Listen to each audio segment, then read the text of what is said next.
When the boat's hull scraped sand, two men rushed forward to haul them further onto land. The other boats she'd seen were making ground in the same cove, being pulled ashore by more grunting and cursing men. Their features were vague, to the gauze of their veil, but Nina glimpsed the tattoos on their forearms. A feral cat curled into a crown, the symbol of the Dime Lions. "Money," one of them said as they clambered out of the boat.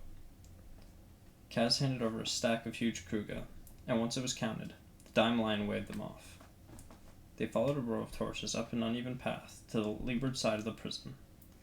Nina tilted her head back to gaze at the high black towers of the fortress known as Hellgate, a dark fist of stone thrusting up from the sea. She'd seen it from afar before, when she'd paid a fisherman to take her out to the island. But when she'd asked him to bring her closer, he refused. "Sharks get mean there," he'd claimed. "Bellies full of convict blood." Nina shuddered at the memory. A door had been propped open, and another member of the Dime Lions led Nina and the others inside. They entered a dark, surprisingly clean kitchen, its walls lined with huge vats that looked better suited to laundry than cooking. The room smelled strange, like vinegar and sage, like a mercer's kitchen, Nina thought. The Kirch believed that work was akin to prayer. Maybe the merchant wives came here to scrub the floors and walls and windows to honor Gazan, the god of industry and commerce, with soap and water and the chafing of their hands. Nina resisted the urge to gag. They could scrub all they liked. Beneath that wholesome scent was the undeniable stench of mildew, urine, and unwashed bodies. It might take an actual miracle to dislodge it. They passed through a dank entry hall, and she thought they would head up to the cells. But instead, they passed through another door and onto a high stone walkway that connected the main prison to what looked like another tower. "Where are we going?" Nina whispered. Kaz didn't answer. The wind picked up, lifting her veil and lashing her cheeks with salt spray. As they entered the second tower, a figure emerged from the shadows, and Nina barely stifled a scream. "Inej," she said on a wavering breath. The silly girl wore the horns and high neck tunic of the Grey Imp, but Nina recognized her anyway. No one else moved like that, as if the world were smoke and she was just passing through it. "How'd you even get here?" Nina whispered to her. "I came earlier on a supply barge." Nina ground her teeth. "Do people just come and go off from Hellgate for fun?" "Once a week they do," said Inej, her little imp horns bobbing along with her head. "What do you mean once a—" "Keep quiet," Kaz growled. "Don't shush me, Brecker," Nina whispered furiously. "If it's this easy to get into Hellgate, the problem isn't getting in. It's getting out. Now shut up and stay alert." Nina swallowed her anger. She had to trust Kaz to run the game. He'd made sure she didn't have any other choice. They entered a tight passageway. This tower felt different from the first. Older. Its rough-hewn stone walls blackened by smoking torches. The Dime Lion guide pushed open a heavy iron door and gestured for them to follow him into a steep staircase.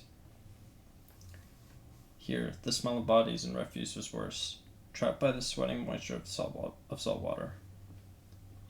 They spiraled lower into the bowels of the rock. Nina clung to the wall. There was no banister, and though she could not see the bottom, she doubted the fall would be kind. They didn't go too far, but by the time they reached their destination, she was trembling. Her muscles wound taut, less from exertion than the knowledge that Matthias was somewhere in this terrible place. "He is here. He is under this roof." "Where are we?" she whispered, as they ducked through cramped stone tunnels, passing dark caves fitted with iron bars. "This is the old prison," Kaz said. "When they built the new tower, they left this one standing." She heard moaning from inside one of the cells. "They still keep prisoners here?" "Only the worst of them." She peered between the bars of an empty cell. There were shackles on the wall, dark with rust and what might have been blood. Through the walls, a sound reached Nina's ears. A steady pounding. She thought it was the ocean at first, but then she realized it was chanting. They emerged into a curving tunnel. To her right were more old cells, but light poured into the tunnel from staggered archways on the left. and through them she glimpsed a roaring, rowdy crowd. The dime lion led them around the tunnel to the third archway, where a prison guard dressed in a blue and gray uniform was posted, rifle slung across his back. 4 more for you, the dime lion shouted over the crowd. Then he turned to Kaz. If you need to leave, the guard will call for an escort. No one goes wandering off without a guide. Understood? Of course. Wouldn't dream of it, Kaz said from beneath his ridiculous mask. Enjoy, the dime lion said with an ugly grin. The prison guard waved them through. Nina stepped under the arch and felt as if she'd fallen into some strange nightmare. They were on a jutting stone ledge, looking down into a shallow, crudely made amphitheater. The tower had been gutted to create an arena. Only the black walls of the old prison remained. The roof long since fallen in, or destroyed so that the night sky was visible high above, dense with clouds and free of stars. It was like standing in a hollow trunk of a massive tree, something long dead and howling with echoes. Around her, masked and veiled men and women crowded into the terraced ledges, stamping their feet as the action proceeded below. The walls surrounding the fighting pit blazed with torchlight, and the sand of the arena floor was red and damp, where it had soaked up blood. In front of the dark mouth of the cave, a scrawny bearded man in shackles stood next to a big wooden wheel marked with what looked like drawings of little animals. He'd clearly once been strong, but now his skin hung in loose folds and his muscles sagged. A younger man stood beside him in a mangy cape made from a lion's skin, his face framed by the big cat's mouth. A garish gold crown had been secured between the lion's ears, and its eyes had been replaced with bright silver dimes. Spin the wheel, the young man commanded. The prisoner lifted his shackled hands and gave the wheel a hard spin. A red needle ticked along the edges as it spun, making a cheerful clattering noise. Then slowly, the wheel came to a stop. Nina couldn't quite make out the symbol, but the crowd bellowed, and the man's shoulders drooped as the guards came forward to unlock his chains.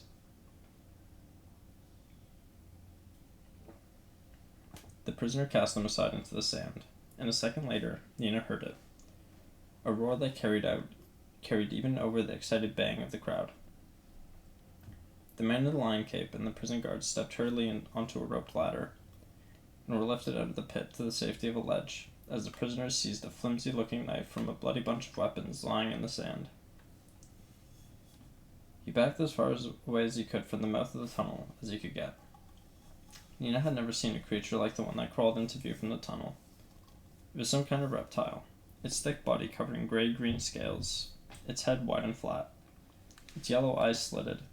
It moved slowly, sinuously, its low slung body sliding lazily over the ground. There was a ripe white crust over the broad crescent of its mouth, and when it opened its jaws to roar again, something wet, white, and foaming dripped from its pointed teeth. What is that thing? Nina asked. Rinkamotten, said Nej, a desert lizard. The poison from its mouth is lethal. It seems pretty slow on its feet. Yes, it seems that way. The prisoner lunged forward with his knife. The big lizard moved so quickly, Nina could barely track it. One moment,